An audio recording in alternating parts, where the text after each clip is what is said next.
आपने मेरे को 40 रुपए देने। कितने बच्चे ऐसे हैं जो आज 40 रुपए देके रेड रिबन क्लब के सदस्य बने? जरा हाथ उठाएं, फिर मैं उसी हिसाब से देखूंगी कितने बच्चे। हाँ, जिन्होंने दे दिए उनके नाम मैंने बता दिए, वो नहीं देंगे, ठीक है, वो आ चुके हैं। कितने? 1 2 3 4 5, ये तो ठीक है, 6। तो आपने ऐसा करना, मेरे को एक कागज पे मैं आपके रोल नंबर लिख लूंगा, ठीक है? या एक काम करो, आगे आ जाओ सारे, समीर के पास दे दो और इसको अपना रोल नंबर वो कर दो, या बाद में कर लेना, ठीक है? ये कल दे देना, तो आप तुम भागे जा रहे हो, ठीक है? अपना सीरियल नंबर लिख के मेरे को जरा सा वो दे देना इसके ऊपर ना, ठीक है? अभी जो मैंने सीरियल नंबर बोला,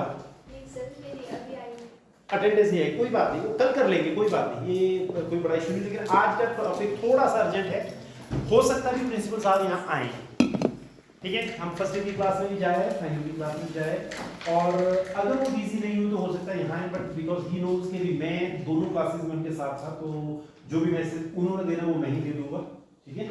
और मैसेज सिर्फ तो इतना सा है कि कॉलेज की हालात ठीक नहीं है आपके समझ में, और अगर बिल्डिंग की निचली तरफ से आप जाते हैं, निचली सड़क से ऊपर को देखें, जो बच्चे इस तरफ से आते हैं वो जानते हैं कि दरारें थोड़ी थोड़ी बढ़ती जा रही हैं, और प्रिंसिपल साहब यहाँ पे आपको सिर्फ डांटने के लिए आने वाले हैं, वो इसलिए कि नोटिस लगा दिया कि भाई इस रास्ते का इस्तेमाल करें। वो सबसे बूढ़ा प्रोफेसर इस कॉलेज में मैं सवेरे कहाँ से आता हूँ, वहाँ से चल के आता हूँ, पता है शाम को कितनी तेजी से भाग रहा होता हूँ वहाँ से, बस ना चली जाए कहीं, फिर वो चली जाती है।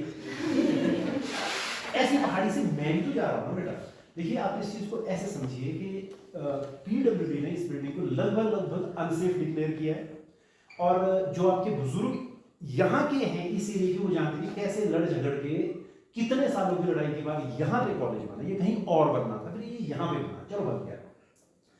अब सूरत हालात ये है कि भी पिछले जब दिसंबर में ये थोड़ा लगा कि ऐसा हो रहा है, तो पीडब्ल्यूडी ने इसको अनसेफ कर दिया। फिर हम लोगों ने कुछ और करके, गांव के लोगों का प्रेशराइज करके, ये जो सेक्शंस हैं जिसको पीडब्ल्यूडी भी मानती है कि दे आर सेफ, इनमें क्लासेस चल रही है। मेन जो जहां लास्ट ईयर आप लोग क्लासेस पढ़ते थे वो अब नहीं चल रही है, बंद किया हुआ है। अब एक छोटा सा इंसिडेंट है जो आपने इमेजिन भी नहीं किया होगा। जैसे यहां से हम चल रहे हैं, अचानक, अब ठीक है, वो बीच में डंडे से पत्थर गिर रहे हैं, कोई बच्चा चला हुआ है और एक पत्थर गिर गया, उसको हल्की फुल्की चोट लगी, सिर में लगी तो वो ज्यादा नहीं होती है, बच्चे को चोट लग गई और अगले दिन किसी पत्रकार ने अखबार में डाल दिया, बच्चों की जान से खेल रहा है प्रशासन। समझ लीजिए बात को, बच्चों की जान से खेलता प्रशासन, और एक बच्ची को लगी है चोट, उसको चोट पता नहीं, उसको झोंक रहे खाया हुआ चोट, समझे आप? कोई पता नहीं लगता बेटा कौन किस पॉलिटिकल आइडियोलॉजी का है, उसका पता लगाना मुश्किल है। और अगर ये ऐसी जैसी कोई दुर्घटना की खबर, छोटे मोटे एक्सीडेंट की खबर, दुर्घटना बड़ी होती है, छोटी सी इस इंसिडेंट की खबर अगर अखबार में लग जाए, तो अगले दिन सिंपल सी ये खबर आएगी कि धामी कॉलेज को मर्ज कर दिया गया, या अर्की के साथ, या दाड़वा के साथ, या रूटी के साथ, बरवा दीजिए करते रहो, वहां जा से पढ़ना, कॉलेज बंद हो जाएगा। और एक बार कॉलेज बंद हो गया तो आप तो शायद जब ये कॉलेज खोलने की बात हुई थी ना, तो आपके बुजुर्ग, आप में से कई बच्चे तब पैदा भी हुए, तब से लड़ाई लड़ रहे थे यहाँ कॉलेज खोलने की, ठीक है? तो ये छोटी मोटी चीजें नहीं है। तो प्रिंसिपल साहब ये चाहते हैं कि यहाँ से आप लोग ना जाया करें, इस रास्ते से। ये जो बाइक वाले बाबा लोग हैं, धूम मचा रखी है, घर से लाए, बहुत बढ़िया, बस स्टैंड पे जब मैं नीचे खड़ा था तो 4-4 चक्कर काटो, मेरे आसपास से भी चक्कर काटो, और मेरे को गुस्से से भी देखो, कोई मतलब लेकिन आप अच्छे बाइक नीचे ही खड़े कर दिए करो। अब ठीक है, आप ये बोलने को बड़ा आसान है कि लॉर्ड यूनिवर्सिटी वाले भी तो करते हैं, तो भाई देखा देखिए ऐसा मत करो यार, ये हमारे कॉलेज, उनको थोड़ी हम मना कर सकते हो, दूसरी यूनिवर्सिटी उसको हम नहीं बोल सकते। प्लीज इसको थोड़ा सा वो कर ले, कंसिडर, आज से ही शुरू कर लें कि आप यहाँ से ना जाएं, क्योंकि जो प्रिंसिपल साहब बोलेंगे उसके बाद उन्होंने बताया कि आपको क्या क्या सजाएं हो सकती हैं, फाइन हो सकता है वगैरह वगैरह, और पता नहीं क्या क्या, वो मैं नहीं बोलता, पूरी चीजें आप ऐसा समझे। मेल आप चेक करते रहेंगे। एक जो बाद में सर ने मेरे को स्टेज हैंड ओवर करना और आपको ये कुछ करने के लिए कहना था, एक चीज है, मेल पे तो आप सब जुड़ जाते हैं, जब मैं आपको कह रहा हूँ मेल चेक करो तो आप मेल चेक कर लेते हैं। एक है, कल मैंने वहाँ पे लिखा था ना, HTTP abc.com। मुझे मालूम है आप में से किसी ने भी उसका कुछ नहीं किया, बस लिखा था और कुछ किया नहीं। अब आप लोग कर लेना है। आपको एक 2-4 दिनों के अंदर अंदर एक मेल प्राप्त होगी, ठीक है, एक लिंक प्राप्त होगा, गूगल फॉर्म आएगा। गूगल फॉर्म में आपको अपना नाम, अपनी क्लास, अपना फोन नंबर, ठीक है, और अपना जो यूनिक आईडी जो उसमें एबीसी में आपका बनेगा वो आप मेरे को उसमें फिल करना है। अब 80% बच्चों ने जो अभी मेरी बातें सुन रहे हैं उन्होंने वो कर दिया, मान लेते हैं इस हफ्ते में कर दिया। डिजी लॉकर प्ले स्टोर में जाइए और डिजी लॉकर, ये जो बाबा लोग हैं धूम धूम, उनके लिए तो डिजी लॉकर सबसे तगड़ा है। आपको लाइसेंस रखने की साथ में जरूरत नहीं, गाड़ी के कागज रखने की जरूरत नहीं, कहीं भी चले जाओ, पुलिस वाले कहीं आप दिखाइए, एक मिनट गुजरा। पहले जमाने में, हमारे जमाने में क्या होता था, पुलिस बोलता था दिखाओ भाई लाइसेंस दिखाओ, आओ यार। वो जेल में डाल लेते थे उसको। और चंडीगढ़ में तो अगर कोई बच्चा, जब आप चंडीगढ़ जाएंगे वहां पढ़ेंगे और कल को आपसे पुलिस वाला चालान मांगे, वो कागज मांगे, आपने तो डिजी लॉकर ही दिखाना, मोबाइल तो देना ही नहीं, ये मेरा लाइसेंस ए। पहले हमारे टाइम में क्या होता था, वो लाइसेंस रख लेते और फिर बोलते आ जाओ, फिर आपका इतना का चालान होगा, ये होगा वो होगा, फिर बोलते सर 500 रुपये, 200 रुपये, 500 नहीं सर 200 ले लो, 20 रुपये ले लो, इस तरीके से नेगोशिएशन चलती है। अब डिजी लॉकर तो प्ले स्टोर पे, हाँ अब याद आया, कल पहला बच्चा या अगली क्लास में वो पढ़ेगा जिसका डिजी लॉकर में अकाउंट नहीं होगा। आसान है, इसको कर लो, तुम्हारे फायदे की चीज है। आपके सर्टिफिकेट गुम गए, सुनो, आपके सर्टिफिकेट गुम गए, पता आपके बापू ने कितना घुटना, खर्चा पता है कितना सर्टिफिकेट वो करने का। एक मैडम थी मेरे से सीनियर, सन 65 और 70 के बीच में उनका जन्म हुआ और एजुकेशन जो है 84-85 में कंप्लीट हो गई यूनिवर्सिटी से, और 90-92 में मैडम ने मकान बनाया। सब कुछ ले आई, सर्टिफिकेट लेना भूल गई, क्योंकि अब तो जरूरत ही नहीं थी, बाद में प्रिंसिपल बनना था, तो फिर उन्होंने बोला लगा 10वीं का, लगा 12वीं का, 15वीं का, 18वीं का, सब लोग आए। फिर बड़ी मेरे पीछे, देख तू यूनिवर्सिटी से आता है, मेरा छोटा भाई मेरे सर्टिफिकेट बना, किसके पैर नहीं पकड़ेगा मैंने। मतलब आप समझो सन 85 का रिकॉर्ड जो है 2010 में निकालना आसान काम है। डिजी लॉकर है, आपका काम करेगा, इस विषय में ज़्यादा नहीं बोलूँगा। इंपॉर्टेंट चीज़ है ये, कल एक बॉक्स जैसा यहाँ पे बना था, और अब पूछो ये क्या है, पूछो यार पूछो। ये हमारे फेफड़े हैं, ये हमारे लंग्स, फेफड़े।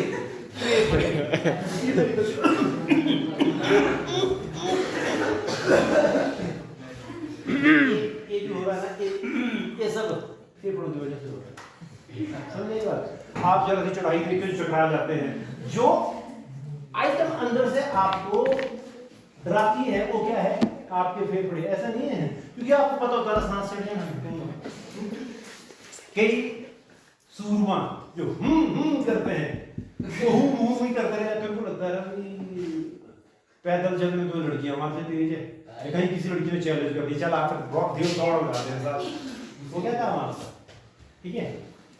मेरी क्लास में फेफड़ों का क्या लेना देना है, 30 नंबर है मेरे पास, कितने 30, और बीच में ट्रॉफियां मेरे पास। रेड रिबन की जो मेल गई है उसमें ज्यादा नहीं, 7500 रुपए।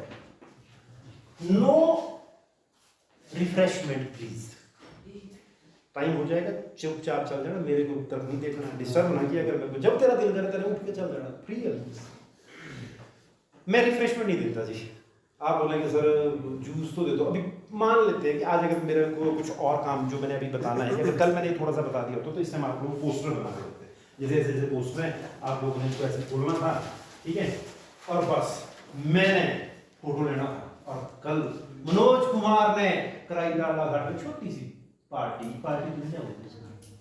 कंपटीशन, ये फोटोग्राफ बन जाएंगे ऐसा जैसा आपने घर से बना के लाने हैं, ठीक है। ये किसी एक कैटेगरी में इस बच्चे को हमने प्राइज दे देना, और इसको छोड़ो जो कोई भी लाए, I wish and I try, मेरी कोशिश रहती है कि हर बच्चे को हम कहीं ना कहीं रिवॉर्ड करें। तो उसमें अगर मैंने आधा पैसा 7500 में से 5000 आपको रिफ्रेशमेंट में दे दी, 2500 रुपए के मोमेंटो क्या है, तो मोमेंटो तो आपको दिए जाएंगे। तो पर पोस्टर बनाना कॉलेज का काम नहीं है, ठीक है। रैली में आप देखेंगे पोस्टर तो कम बड़े पर दिखेंगे बहुत ज्यादा, क्यों? क्योंकि मैंने पिछले सालों में भी रखे होते हैं। तो जब आप बाहर निकले लगते हो, लो पकड़ो इसको, फोटो खिंचाओ ऐसे, और इतने ज्यादा पोस्टर दिखते हैं, उनको लगता है अंग्रेजी का पढ़ाता होगा, ये तो पोस्टर ही बनाता है। पोस्टर बनाना नहीं है, उसमें जो 10-12 और जो चीजें हैं कृपया उन पे काम कीजिए। जैसे एक पीपीटी बनाना है, पीपीटी में आपका डाटा गलत हो सकता है। कहीं अफ्रीका में आप सोच रहे अगर अफ्रीका से शुरू हुआ एड्स तो सबसे ज्यादा अफ्रीका में ही होने आज, और आपने बना दिया अफ्रीका में सबसे ज्यादा। पता चला भी अफ्रीका में एक घर यहाँ पे और एक वो नीचे मथाड़क से नीचे एक घर, और फिर अगला जो है वो इधर कुरिहार भी टप दिया था। मतलब 6-8 घर है, दिखने में बड़ा है। हो सकता है वहां पे पहला केस आया हो, लेकिन नंबर ऑफ पीपल अफेक्टेड ज्यादा नहीं। आपने इंटरनेट से कुछ भी करें, वो एक ऐसी चीज है कि पीपीटी बनाना एक कला है, वो आपको आनी चाहिए, ठीक है। उसके भी बीच बीच में एक एक टॉपिक में बात करूंगा, लेकिन अभी एक जर्नल टॉपिक है जिसमें कि डायरेक्टली आपके 30 नंबर है। ये पोस्ट वगैरह इसके 3-3 नंबर मिलेंगे आपको, उसकी कोई टेंशन नहीं है। किसी भी एक्टिविटी में पार्टिसिपेट करेंगे उसके मैं नंबर दे दूंगा, वो मेरे लिए कोई आपत्ति नहीं है, कोई मुश्किल नहीं है।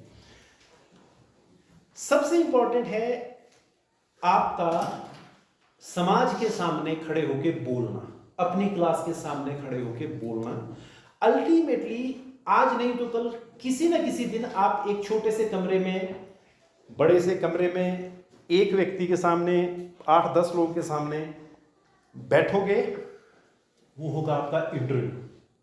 आपको याद होगा कहीं मैंने किसी क्लास में कहा था, पता नहीं पिछले साल ही कहा था, इस क्लास में शायद इस बार नहीं कहा, लेकिन कह देता हूँ।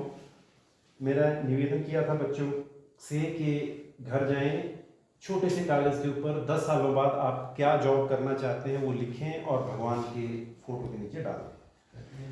आपने कर दिया, बहुत बहुत धन्यवाद। अब कुछ सालों बाद भगवान का आशीर्वाद हमेशा आपके ऊपर रहेगा, मेरे ऊपर रहेगा, सबके ऊपर रहेगा। आप उस इंटरव्यू को देने के लिए पहुंच जाएंगे, बात समझ आ रही? और वहां पे वो आपसे सिर्फ सबसे पहले, हर इंटरव्यू का सबसे पहला प्रश्न होता है बच्चों, okay tell us something about you, या तो ऐसे कि tell us something about you, कि कृपया अपने बारे में कुछ बताएं, या प्लीज इंट्रोड्यूस योरसेल्फ। अब यही सवाल अगर मैं यहां पर आज नहीं पूछूंगा, कभी भी मैं खड़े होकर यहाँ पे बोल दूंगा चलो कल से आपकी इंट्रोडक्शन वाला फॉर्मूला शुरू, तो चलिए आप आके अपने बारे में और बताना क्या है। मेरा नाम मनोज कुमार है, मैं इस गांव से आता हूँ, गांव में इतने लोग रहते हैं, मेरी मम्मी का नाम ये है, पापा का नाम ये है, पापा ये करते हैं, मम्मी ये करती हैं, और इतनी गाय बैल हमने पाल रखे हैं, जो कि सिर्फ आपको और आपको पता है। और दूसरा, उसमें सत्य बोलने की जरूरत भी कोई नहीं है। मैं कौन सा घर जाके चेक करूंगा? आपको पता है कि कृषि विभाग में इंटरव्यू चला हुआ है, तो इनको कृषक बच्चे ही ज्यादा पसंद आएंगे। तो आप बोलिए घर में आप कुत्ते को नहीं मानते जानवर के नाम पे, पर आप बोले हमने घर में गौशाला खोली हुई है। क्यों? इंप्रेशन पड़ेगा ना भाई मेरे। आप झूठ बोलिए, आपके पिताजी कॉलेज में प्रोफेसर है लेकिन आपको पैसे नहीं देते, आप वहां के जाके बोलिए मेरे पापा ना मोची का काम करते हैं, क्या कर लेना आपने? कर लो डिफेम। कोई चेक थोड़ी करेगा वहां पे, कोई फोन थोड़ी करेगा आपके पापा को, आपके बच्चे ने ऐसा बोल दिया। आपके पापा छोटे लेवल का काम करते हैं, आप बड़े लेवल का बताते हैं, ये इलॉजिकल बात है। आप इमेजिन करें कि एक बच्चा इंटरव्यू देने के लिए आया और वो यहाँ पे बैठा और आप इंटरव्यू ले रहे हैं और आपको कहा गया कि प्लीज इंट्रोड्यूस योरसेल्फ, और आप यहाँ से बोल रहे my name is Manoj Kumar and I teach English at government college Darhgani Dhami. अब मुझे ये बताइए, मेरी इस अ से आपको क्या महसूस हो रहा है?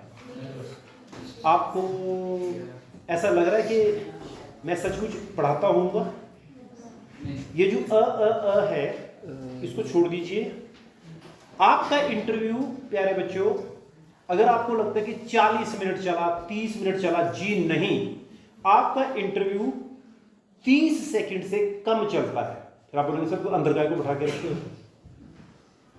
अंदर बिठाना उनकी मजबूरी है, ये नहीं कि सरकार को बोलना होता, नहीं।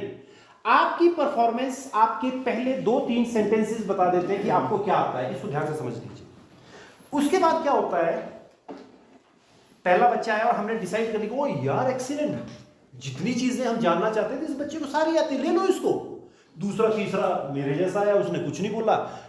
चौथा पांचवा आप हैं और आपने भी पहली ही 4 सेंटेंसेस में वो इंप्रेशन दे दिया कि ओए ये भी तगड़ा है। लेकिन पोस्ट कौन सी है?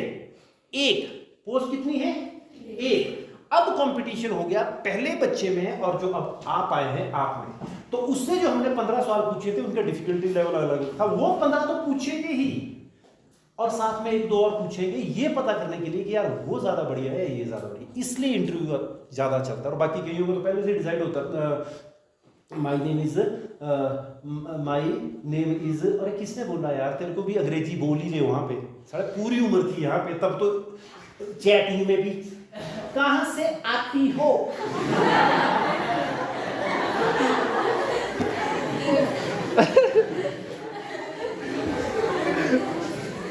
You are okay okay.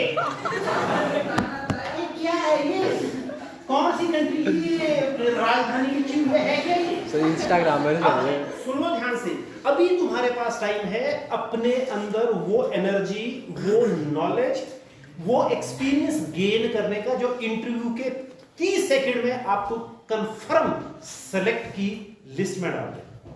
अब यहां पे आपने वो कलाकारियां करनी, मजेदार बात है, मैंने हैंड राइटिंग के बारे में बोला था। कितने आते हैं आप में से हैंड राइटिंग के लिए? ना एक भी, इतना खराब नहीं आते हैं मेरे पास, है ना। मर्जी है आपकी, जिंदगी है आपकी और समझ है आपकी। तो अब क्या है, वो इतना तगड़ा प्रोफेसर हूं, इतना पढ़ाता हूं, घिस के डस्ट में घिस दिया मैं, समझ नहीं आती हमारे। क्या हुआ है? रमजान के पूरे 30 दिनों के बाद आज ईद आई।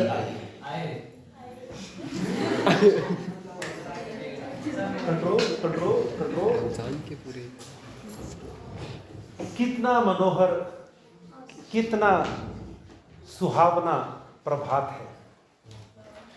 वृक्षों पर कुछ अजीब सी हरियाली है, देखो पता हुआ। खेतों में कुछ अजीब सी रौनक है, आसमान पर कुछ अजीब सी लालिमा है।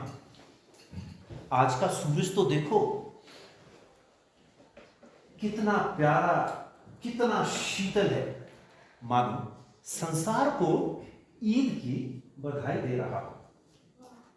ना 13 तारीख से पहले कंपटीशन जो होना है उसमें आपको लगभग ऐसे बहुत अच्छा होगा। आप यहां आकर कहानी बोलेंगे, पूरी कहानी कोई नहीं याद करेगा, 2 से 5 मिनट का सीक्वेंस रहेगा। मैडम से मैम बात कर लेंगे, कोई भी story whether it is in your syllabus और कहीं और से, कृपया 2 से 5 मिनट की रिकॉर्डिंग करने की आज से कोशिश करें, बार बार रिकॉर्डिंग करें। 10 तारीख तक का हम टारगेट लेके चलेंगे। 10 या 12 एक दिन में बहुत एंट्रीज आएंगी हमारे पास, तो नहीं हम कर पाएंगे। तो 10 तारीख की शायद हम लास्ट डेट देंगे और उसमें अलग अलग कैटेगरीज हम बनाएंगे। एक ऑन स्टेज यहां पर आकर बोलना बिना किताब को देखे हुए, वो बेस्ट है, उसको हम सबसे ज्यादा, अगर मैंने एज प्रिंसिपल मैं होता तो मैं सबसे बड़ी ट्रॉफी उसको देता जो यहां खड़ा होकर पूरी कहानी बोल देता, या 2-5 मिनट की जो प्रेजेंटेशन है वो दे देता। आप चाहें तो घर पे भी रिकॉर्ड कर सकते हैं, आप चाहें तो मम्मी पापा भाई बहन को बोल के कि मेरा वीडियो बना, आप वहाँ पे रिकॉर्ड कर सकते हैं। क्योंकि I know as a teacher सब बच्चों को सुनना भी मुश्किल होता है, ऊपर से कुछ बच्चे अपना एनर्जी आप में इतनी ज़्यादा होती है कि आप रोक नहीं पाते उस साइड से। यहाँ से तो कुछ बोलना शुरू करता है, आप वहाँ से रिएक्ट कर जाते हो, टीचर को फर्क नहीं पड़ता, मैंने तो 30 में से 5 झाड़ दे रहे हैं बदतमीजी। लेकिन जो बच्चा यहाँ पे आता है उसका दिल टूट जाता है, पूरी मेहनत पे पानी मिल जाता है। सो मैं इतने सालों से देख रहा हूँ कि कई बार बहुत मेहनती बच्चा आता है, यहाँ पर आकर किसी एक की शरारत से थोड़ा सा डर जाता है, आपके फेस रिएक्शन से थोड़ा सा डर जाता है। आप इमेजिन करें कि आप यहाँ से बोल रहे हैं और मैं और ये क्लासमेट और हम आपसे बातें करने लग पड़ते हैं। आप बोल रहे हैं, हम आपको कुछ भी नहीं बोल रहे, या फिर मैं सिर्फ ऐसे करना शुरू कर दूँ, आपके दिल पे क्या गुजरेगी? कितने घंटे प्रैक्टिस की, तो वो केवल हम टीचरों को भी कुछ कुछ होता है। समझ आए? जब हम यहाँ से पढ़ाने लगते हैं और आप करते हैं तो वो पढ़ाने नहीं, पढ़ने के लिए आए हो, पढ़ो, मैं उसकी बात नहीं कर रहा हूँ, ख्याल रखें। आप अब इसको मैं एक लाइन को पहली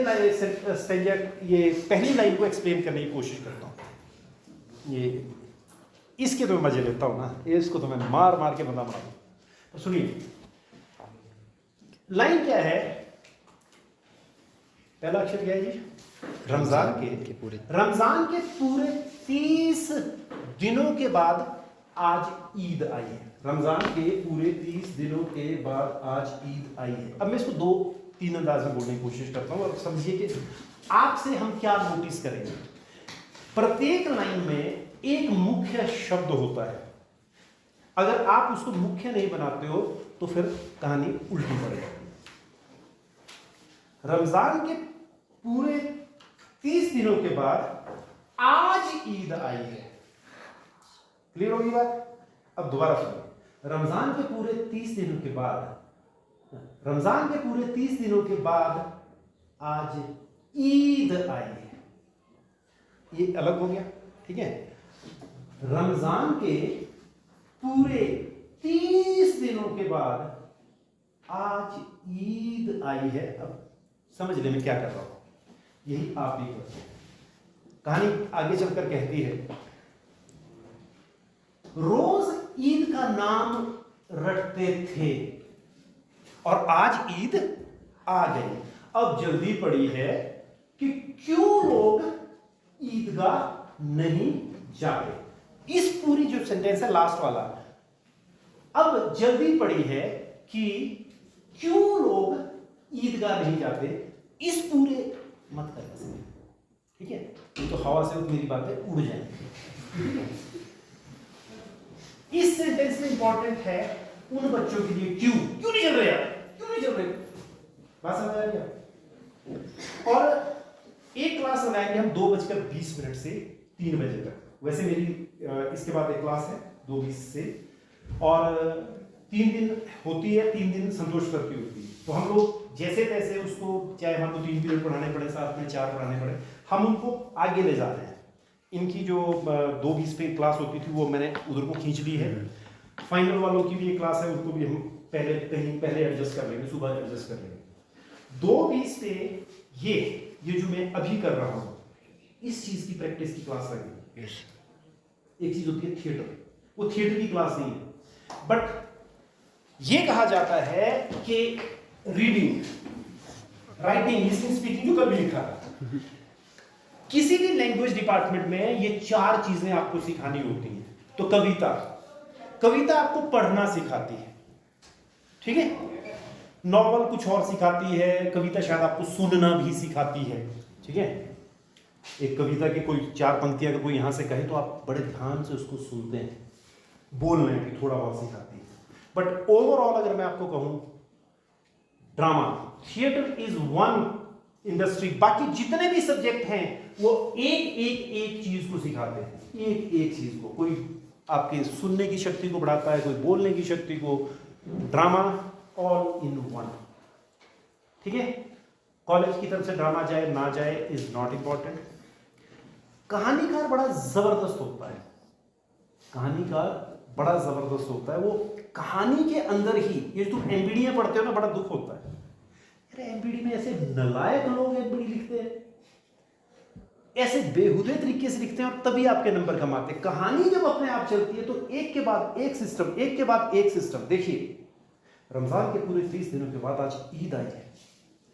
कितना कितना मनोहर, कितना सुहावना प्रभात है। अब आइए ध्यान से, वृक्षों पर सबसे नजदीक क्या है? थोड़ा सा ऊंचा है, जमीन नहीं है लेकिन थोड़ा ऊंचा। तो सबसे पहले आपको क्या दिखेगा अपने आसपास? वृक्ष। वृक्षों पर कुछ अजीब सी हरियाली, ठीक है। फिर नजर आपकी नीचे आएगी, उससे आगे फैलेगी तो जमीन पे आपको क्या दिखेगा? खेत। खेतों में कुछ अजीब सी रौनक है, ठीक है। और उसके बाद आप आसमान की तरफ को देखेंगे, लेकिन आसमान के बाद क्या आएगा उसको भी समझिए। फिर उसने शब्द क्या चुना? उसने कहा कि आसमान पर अजीब सी लालिमा है। लालिमा किससे आती है? सूरज से। तो अगली लाइन उसने लिख दी कि आज का सूरज देखो कितना शीतल, कितना प्यारा है। अब गायकी की बकवास कर रहा है इतनी ज्यादा, ये क्या कहानी पा रहा है भैया? टॉपिक पे आ, तो सीधा टॉपिक पे आ रहा है। मानो संसार को ईद की बधाई दे रहा हो। बात समझ आई आपको? ठीक है, हो गई ईद की बधाई, बढ़िया है। अब वापस टॉपिक पे आओ, वापस नेचर में जाओ। गांव में कितनी हलचल है? गांव में कितनी हलचल है? क्यों है हलचल? ईदगाह जाने की तैयारी हो रही है। तैयारी है कि तैयारियां हैं? वो अगर थिएटर की क्लास में होगे तब समझोगे कि तैयारी बोलने से क्या होता है, तैयारियां बोलने से क्या होता है। किसी के कुर्ते में, कमीज में नहीं भाई, कमीज अलग चीज होती है, कुर्ता अलग चीज होता है। तो किसी के कुर्ते में बटन नहीं है, पड़ोस के घर में सुई धागा लेने के लिए दौड़ा जा रहा है।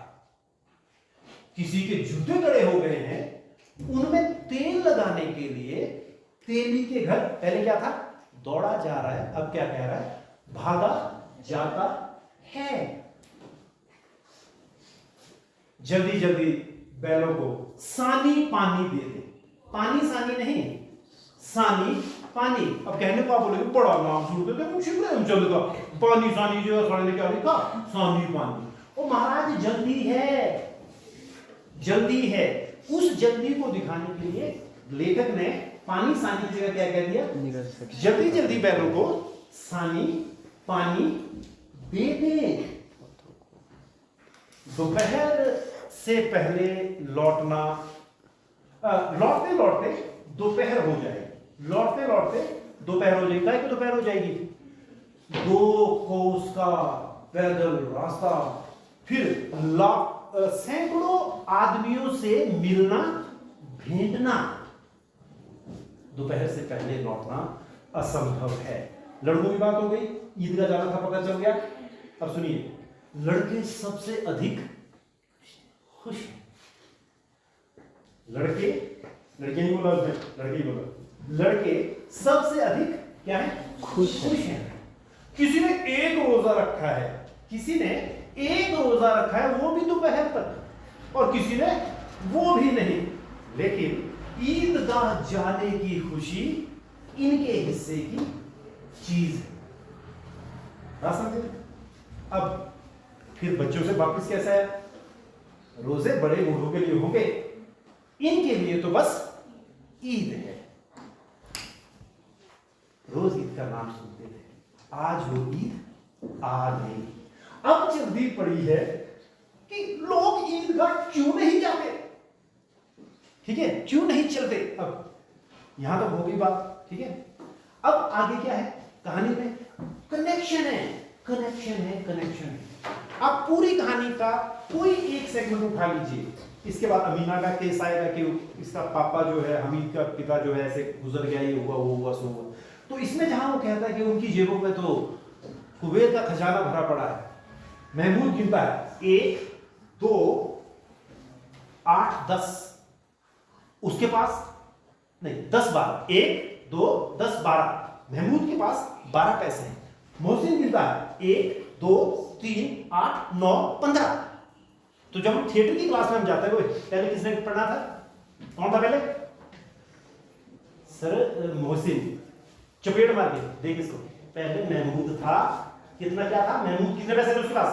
12 गिनो उसको दोबारा से 1 2 8 12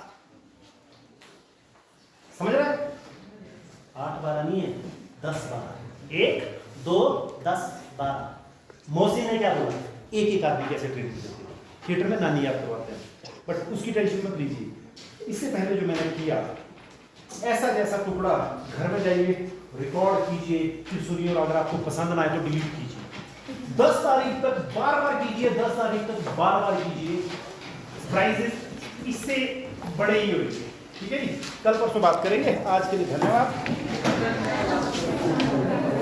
ये अगली क्लास में बॉक्स समझ लेना मेरे से